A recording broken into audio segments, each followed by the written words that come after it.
E o nosso assunto sábado é vitória, né? Vitória em Cristo. Ou melhor, né? Somos mais do que vencedores. Esse é o nosso assunto aqui no sábado à noite. Já falamos que podemos vencer o medo, a angústia, a tribulação, né? E hoje eu gostaria de falar para vocês que nós podemos vencer a incredulidade. Nós temos aqui, meus irmãos, um show de incredulidade. A gente já vai ver sobre isso aí. Nós vamos ter aqui, né, a incredulidade direta em Jesus, né, pessoas que não creem em Jesus. Nós vamos ver a incredulidade que é resultado de falta de foco, e vamos ver a incredulidade que é um sentimento que o inimigo coloca no nosso coração, dizendo assim: você é um incrédulo, você né, não tem mais fé, né? Então é uma incredulidade também. E o Paulo disse para nós em Romanos que nós somos mais do que vencedores em todas as circunstâncias. Por quê? Por Cristo Jesus.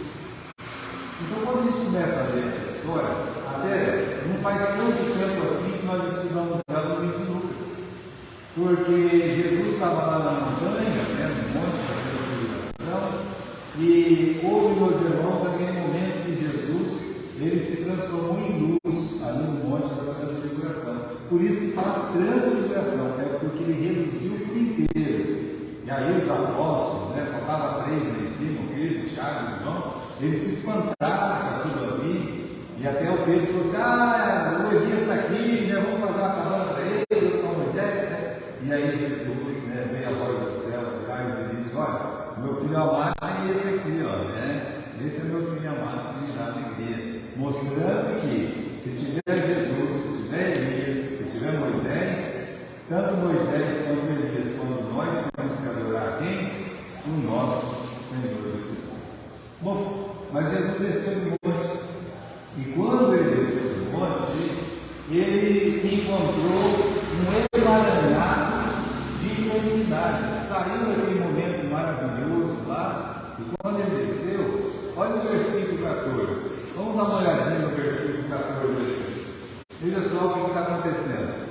Quando se aproximou dos discípulos, viu ao redor deles uma grande multidão e alguns escribas que disputavam com eles. E logo a multidão, vendo, ficou espantada e correu para ele, saudar. E Jesus perguntou aos escribas: o que vocês estão discutindo com eles? Olha para isso. Aquela imagem maravilhosa que estava lá no monte da transfiguração acabou. E quando eles voltaram lá embaixo, no pé do monte, é a realidade.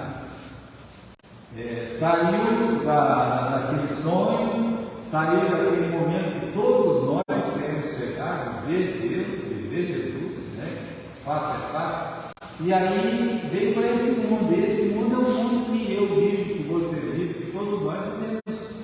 E nesse mundo a realidade é outra, né? Nesse mundo a Bíblia diz, Jesus falou: no mundo tereis o quê? Aflições. Então, quando Jesus chega, ele encontra os escribas, ele encontra uma multidão, é claro, né? Assistindo os escribas, discutindo com os apóstolos, e um coitado de um pai desesperado, e um filho endemoniado, vendo a briga dos escribas, dos fariseus, o moleque se retribuchando no chão, o pai não sabendo o que fazer. Essa é a realidade. O nosso mundo é essa realidade. Aí, meus irmãos, tem uma coisa: todo mundo aqui é chamado de crente. Os fariseus, a palavra fariseu significa separado, sabe? Significa um estudioso da Bíblia. Então, o fariseu ele achava que ele era um crente. Você tem os apóstolos são crentes, correto? São crentes. O pai, ele fala que ele não é crente, né? Ele fala assim: minha vida não é incredulidade, mas ele fala: eu creio. Ele falou. A multidão ali, não tem falado da multidão, mas vamos usar só esses 3: os fariseus, né, os escribas ali, o pai daquele menino que estava desesperado. e os apóstolos, todos eles podem ser tidos como crente. Agora, todos eles são chamados por Jesus do quê? Incrédulos. Dá uma olhadinha aqui no capítulo 9, no versículo 19. E respondendo, disse: ó geração que? Ó geração incrédula. Então Jesus está diante de crentes incrédulos. Está diante de crentes incrédulos que um realmente precisava se converter, outros precisavam focar na realidade. E o outro, ele tinha que entender que o diabo, ele mente muito para nós. Uma das mentiras do diabo é que, acabou, você não tem dinheiro, se você tinha, já não tem mais. Então, você encontra essas três situações. Por isso, a nossa mensagem é vencendo a incredulidade. A primeira incredulidade que tem aqui é encontrada no versículo 14, quando os discípulos estão discutindo com os escribas, e no versículo 16 Jesus olha para os escribas e fala assim: olha, o que vocês estão discutindo com eles ali? Então, é a primeira incredulidade, e essa é com certeza a mais grave de todas as incredulidades. Porque os escribas e os fariseus, eles não acreditavam em quem? Eles não acreditavam em Jesus. Sempre perguntando coisas esquisitas, sempre perseguindo, sempre tentando massacrar, colocando Jesus em saia justa, colocando a multidão contra Jesus, fechando a porta das sinagogas, pegando Jesus e levando lá para ser julgado no Sinédrio, depois ser julgado por Pilatos, incentivando a multidão, gritando o nome de Barrabás. Esses são os escribas, os fariseus. A maioria deles, eles não acreditavam em Jesus. Não é que não acreditavam, Jesus estava lá na frente deles. Sabia que Jesus existia porque Jesus estava lá, mas eles não acreditavam como em Jesus. Eles não acreditavam que Jesus era o quê? O Salvador. Então essa é a primeira incredulidade que nós encontramos aqui, que eles não acreditavam que Jesus era o Salvador. Olha, no livro de Atos, no capítulo 13, no versículo 27, nós podemos abrir aí rapidamente, no livro de Atos, capítulo 13, versículo 27. Vamos lembrar que o Evangelho de João fala assim: olha, veio para o que era seus, e os seus não o receberam. E aqui diz assim, que quando Paulo estava pregando lá para aqueles judeus em Antioquia da Pisídia, ele diz assim: por não terem conhecido a este, os que habitavam em Jerusalém, os seus príncipes, condenaram-no, cumprindo assim as vozes dos profetas que se leem todos os sábados. Olha o que está dizendo aqui: por não terem conhecido a este, os que habitavam em Jerusalém, condenaram-no. Está vendo só? Como não conhecer? Como é que não conhecer se Jesus estava lá? Se Jesus pregava todo dia, Jesus estava pregando na rua onde tinha escrito o fariseu. Não conhecer, tá vendo? Você pode ler aí comigo, não conhecer. Mas na verdade, não é que não conheceram porque nunca viram. Não conheceram como o Salvador. Abre o Evangelho de João, só vai algumas páginas para trás. No Evangelho de João, no versículo 39, meus irmãos, Jesus diz o que é? É um versículo bem conhecido. Ele está falando para os escribas, ele está falando para os fariseus. Ele olha para esse pessoal e diz assim: olha, examinar o quê? Capítulo 5 de João, versículo 39. O que Jesus diz ali? João, capítulo 5 e versículo 39. Examinar o quê? As Escrituras. O que é as Escrituras? É a Bíblia. Você está segurando a Bíblia. Os judeus tinham o Velho Testamento. Os escribas, eles sabiam decorar muitas partes do Velho Testamento. E Jesus está dizendo: examinar vida eterna através das Escrituras, olha, eu digo, são elas que testificam de mim. Isso está dizendo aí. É as Escrituras que falam de mim. Então, meus irmãos, como é que vence essa incredulidade? Só tem um jeito de vencer essa incredulidade, né? A pessoa crendo que Jesus é o único e suficiente Salvador. Essa incredulidade aqui, que eu disse, né, é a pior de todas as incredulidades, porque uma pessoa que não crê em Cristo está condenada à perdição eterna. Então, os escribas, meus irmãos, os escribas, eles tinham uma incredulidade na pessoa de Jesus. Isso é uma incredulidade terrível, mas tem cura, vitória em Cristo, né? Quem crê no Senhor Jesus Cristo será o quê? Será salvo. Foi escrito em Romanos, capítulo 10, versículo 9, né? Se confessar com a tua boca, serás salvo. Se confessar que Jesus Cristo é o Senhor, será o quê? Salvo. Então, você aprende lá. Era só esses escribas, esses fariseus confessar que Jesus era o Senhor. Você já fez isso? Já disse Senhor Jesus Cristo, veio morar no meu coração? Muito bem. Então essa é a primeira incredulidade a ser combatida. A segunda é dos apóstolos. Olha, meus irmãos, no capítulo 9, no versículo 18, o pai do menino, ele trouxe o menino ali para os apóstolos. Jesus estava lá na montanha e tinha 9 apóstolos. Os apóstolos, nós temos visto, Jesus estava usando os apóstolos já fazia muito tempo. Jesus deu poder para os apóstolos para expulsar demônios. Então, eles estão ali diante de um demônio, né? Estão ali diante de um demônio, e a palavra de Deus aqui está dizendo que eles não puderam. O pai do menino disse: ó, mestre, eu trouxe o meu menino para você ver o meu menino. E olha, o inimigo pega ele, judia dele, é tanta coisa que ele escreve aqui, nos irmãos, no capítulo 9, versículo 18, onde é que eu aprendo os pedaços, uma, define, né? E eu disse para os seus apóstolos, para que o expulsassem. E o que está escrito aí? Mas eles não puderam. Então nós estamos diante, meus irmãos, de um dilema aqui, né, dos apóstolos, tá? É uma vergonha, uma derrota pública aqui dos discípulos de Jesus. Agora, por que eles não puderam vencer o demônio se eles já tinham recebido o poder?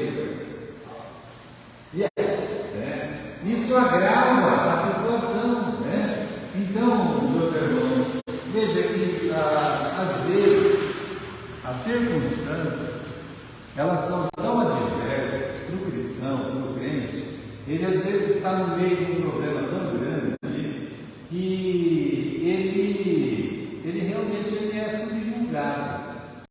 Começa a faltar fé para ele, sabe? Ele se sente assim, né?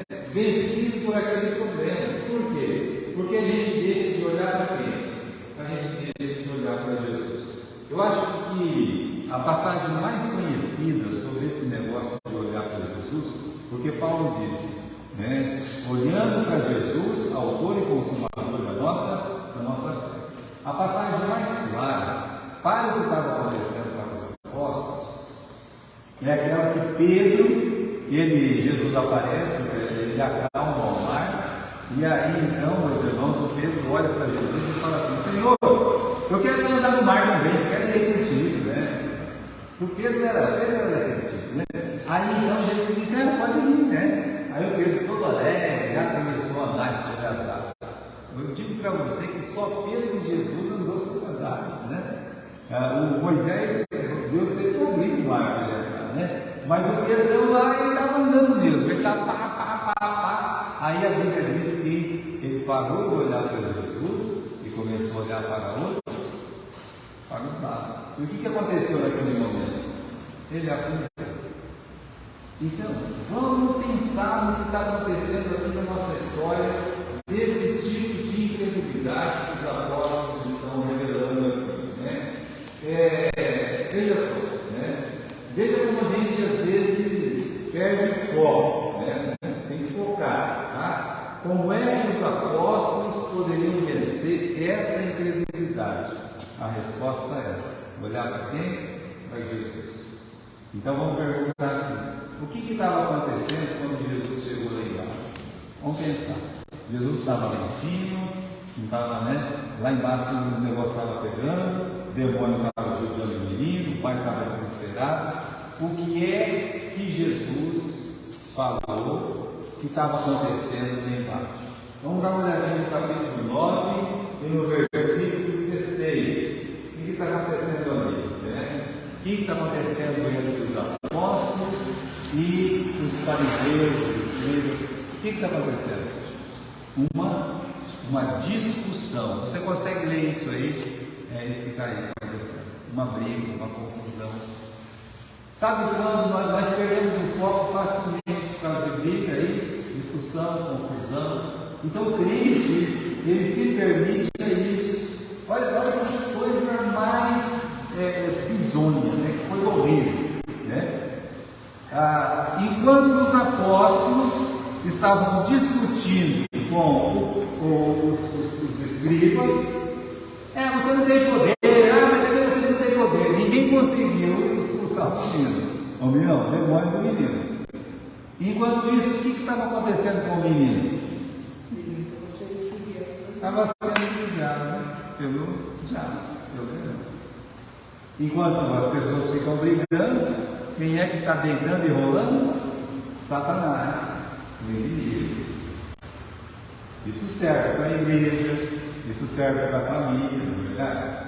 Então, enquanto o pai e a mãe, o pai dos filhos, a mãe dos filhos, né? Os pais dos filhos, eles estão brigando, quem é que está rolando, dá risada e aprontando? Satanás. A igreja é a mesma coisa. Se os irmãos eles estão brigando, se eles estão discutindo, por causa de coisa boba, né? E aí o que acontece? Quem é que tem a vantagem? Satanás. Então, às vezes, meus irmãos, nós não conseguimos vitória por falta de foco, né? A gente tem que focar em Jesus. Vamos trabalhar em nome de Jesus. Nós estamos aqui, né? Então eles podiam olhar e dizer assim: olha, vocês escribas, vocês não sabem nem o que vocês estão falando. E quando é esse demônio aí, em nome de Jesus, ele vai sair. Não tem outra coisa, já Jesus vai descer, né? Jesus vai descer, eu quero ver o que vai acontecer. Já que eles se sentiam fracos, eles podiam ter empurrado aquela questão para Jesus. Vamos ver o que vai acontecer aí, né? Mas nem precisavam disso, porque Jesus tinha dado poder para eles fazer aquilo lá. Agora, Jesus ensina o que eles deveriam ter feito, enquanto Jesus não havia descido. Em vez de ficar discutindo, brigando, o que Jesus disse? O que tira aquele demônio? O que podia tirar aquele demônio? E o que mais? De oração. Estão vendo só? O tempo que a gente perde de discutir, de brigar, não sei o quê, nós podíamos estar fazendo o quê? Jejum e oração. Né? Jejum no sentido de se abster de muita coisa, né? E oração é uma entrega a um Senhor. Então, veja, essa incredulidade, a incredulidade por causa dos problemas que acontecem, é falta de foco dentro da igreja, dentro da família. Então, vamos orar. Qual é o problema? Não consegue resolver, porque não tem um problema resolvido. Tem muita briga de casal, tem muita briga de família, tem muita briga dentro da igreja. Em vez de ficar brigando, o que tem que fazer? Vamos orar, vamos orar, vamos jejuar, vamos orar. Então é assim que vence essa incredulidade aí dos apóstolos, né? É a falta de foco. A falta de foco traz incredulidade, não tem jeito, né? Aí o pai desesperado chega até Jesus. A situação a gente já leu, está aqui no versículo 18. Vamos pegar aqui de novo o versículo 18, né? Ouça aí, né? Esse demônio pega, apanha ele, despedaça, faz ele espumar, arranja o dente. A palavra mais triste aqui é essa, olha. Ele vai definhando. Você sabe que o livro de Mateus acrescenta duas coisas. Fala que ele pega ele esse demônio pega uma mulher, joga ele no fogo, joga ele na água, tenta matar queimado, tenta matar afogado, né? É terrível, né? Então ele chega pedindo ajuda. Ele pede ajuda, meus irmãos, por quê? O livro de Lucas diz que é o único filho que ele tinha. O único filho, a dor é insuportável, né? E ele está atrás de quem pode ajudar. Aqui no capítulo 9, no versículo 22, ele explica para Jesus. Muitas vezes tem lançado um fogo na água para quê?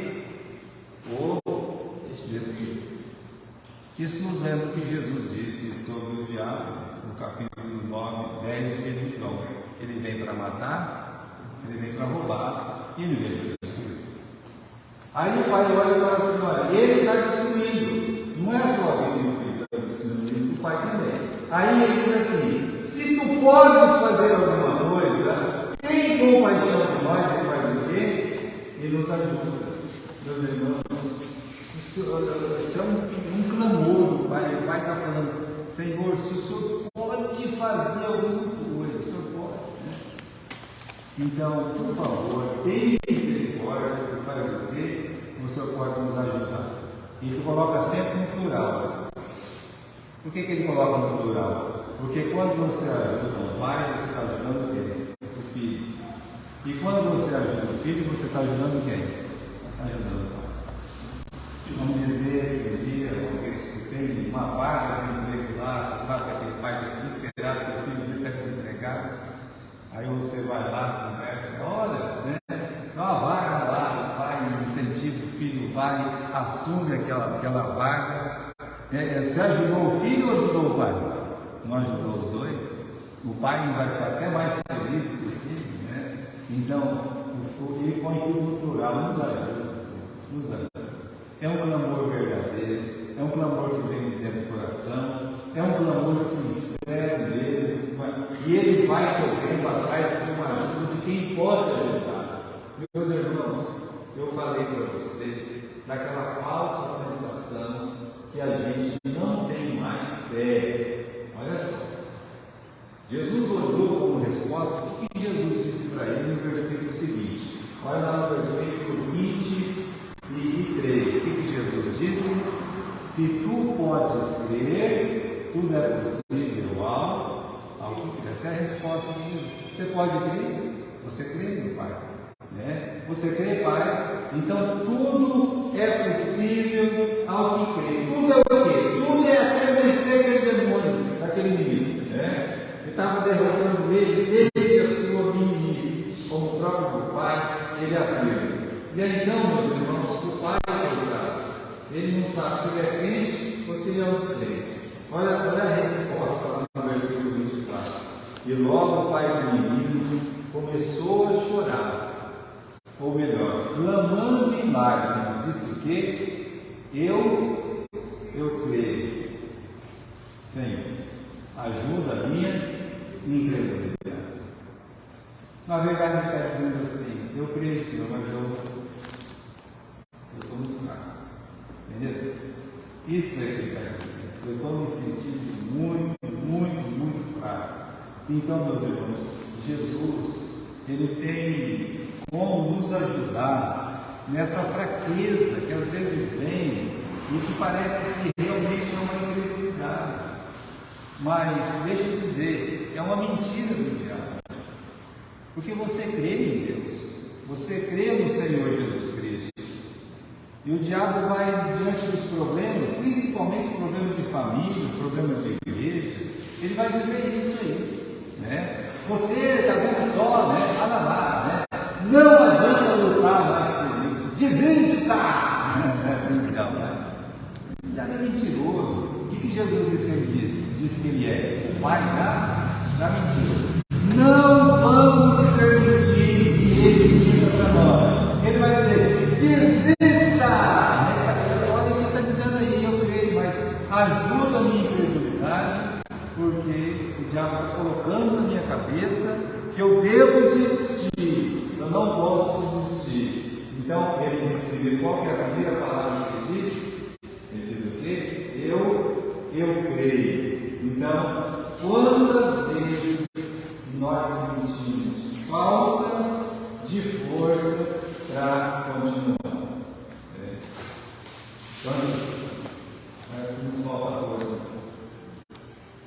Olha para o pai, filho dele tem problema?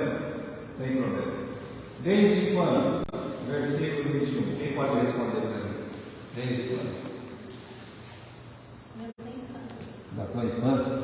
Desde pequenininho, né? Vamos dizer que esse moleque agora tem uns 30 anos. Né? Geralmente é uma idade que parece. Vamos colocar 30 anos. Quando é que esse pai desistiu?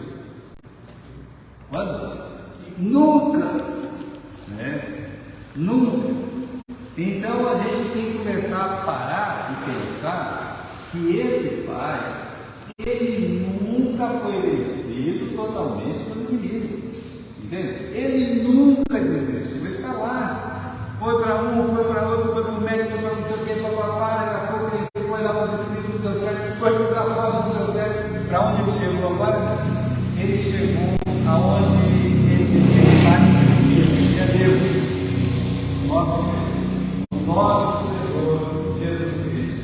Esse é um Pai cuja fé não desiste nunca, mesmo diante de todas as derrotas anuais. Vamos dizer que ele ficou 20 anos sendo derrotado ali por aquele demônio. Qual que é a primeira palavra que ele fala para Jesus no versículo 24? Qual que é a primeira palavra?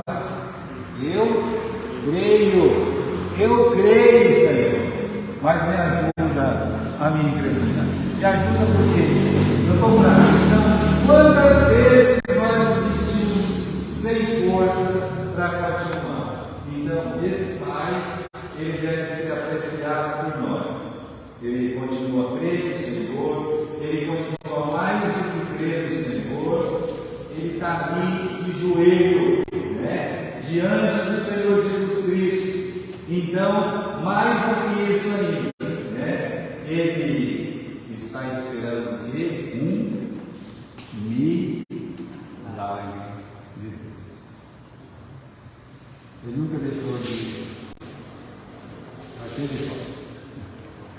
Meus irmãos, isso é fé.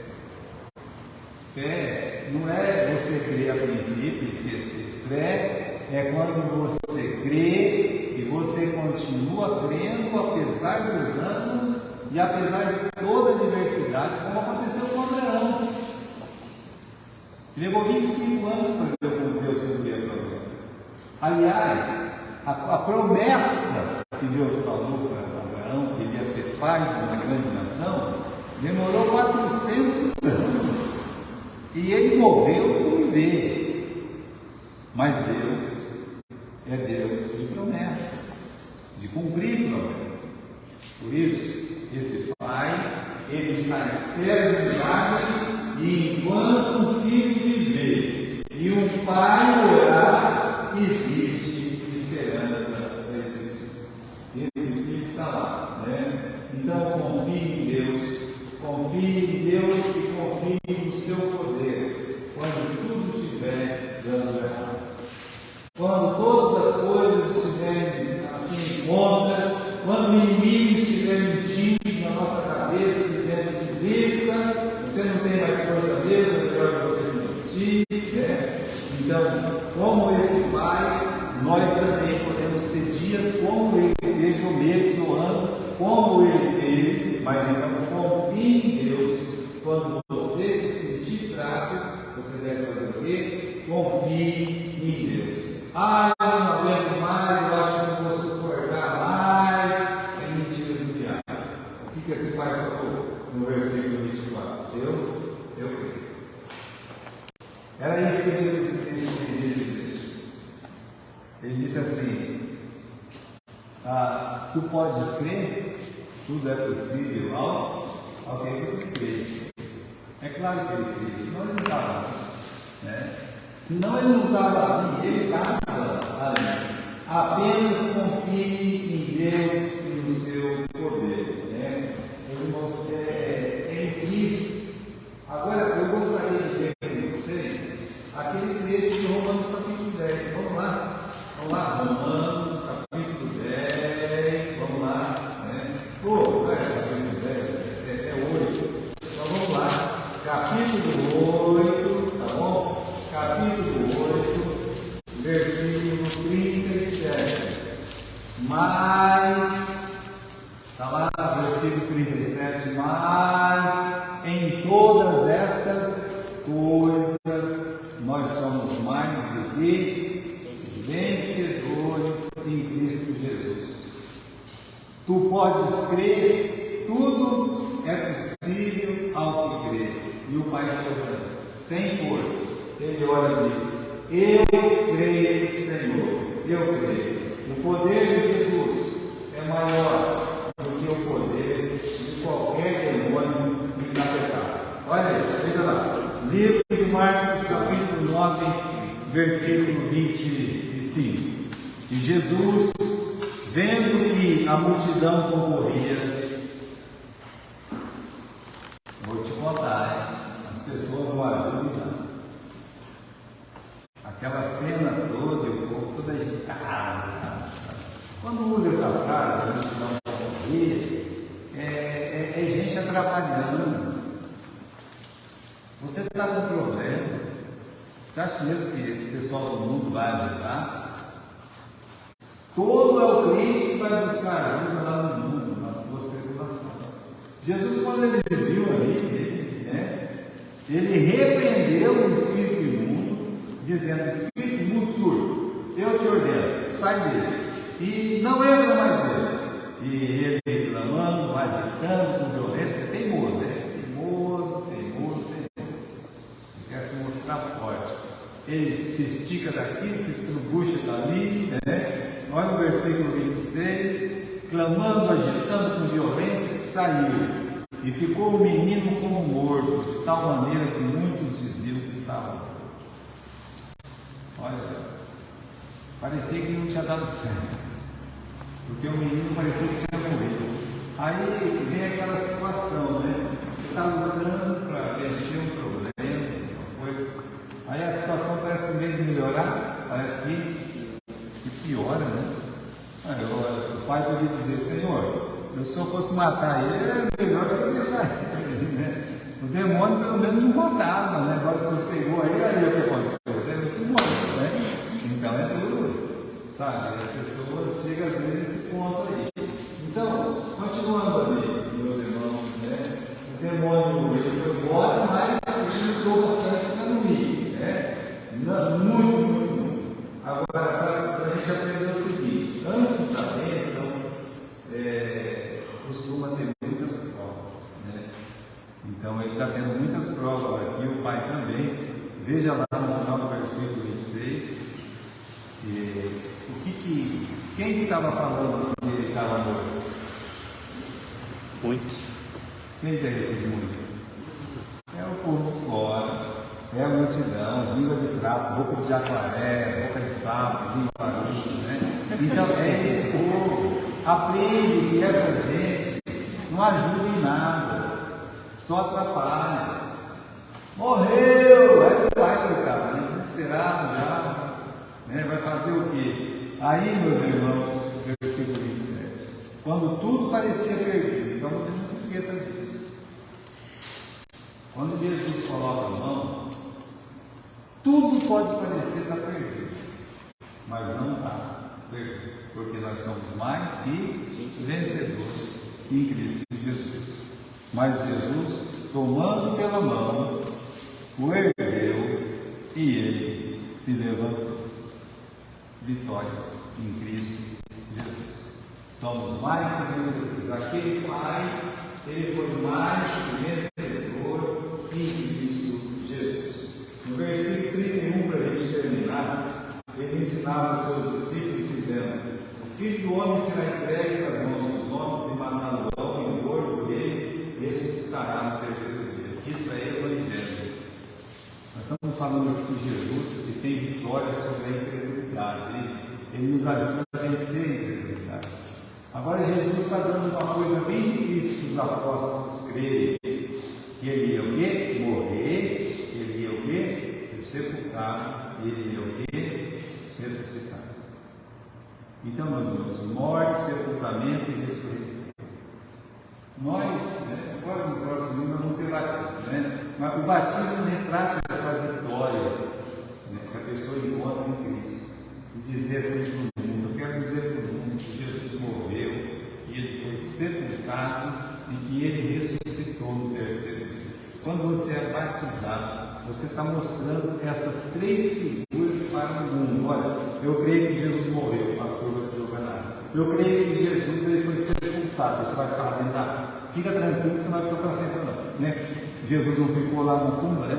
E aí, então, no terceiro dia ele ressuscitou. Então, o pastor vai tirar você lá. Você está dizendo para o mundo o que Jesus Cristo fez. Vitória sobre a incredulidade. Eu venci a incredulidade. Quero dizer para todas as pessoas, isso é a confissão pública, né? E aí você está dizendo, estou morrendo para o mundo e agora sou uma nova criatura. Né? Isso foi um desafio lançado para os apóstolos. Então, irmãos, está aqui, né? 3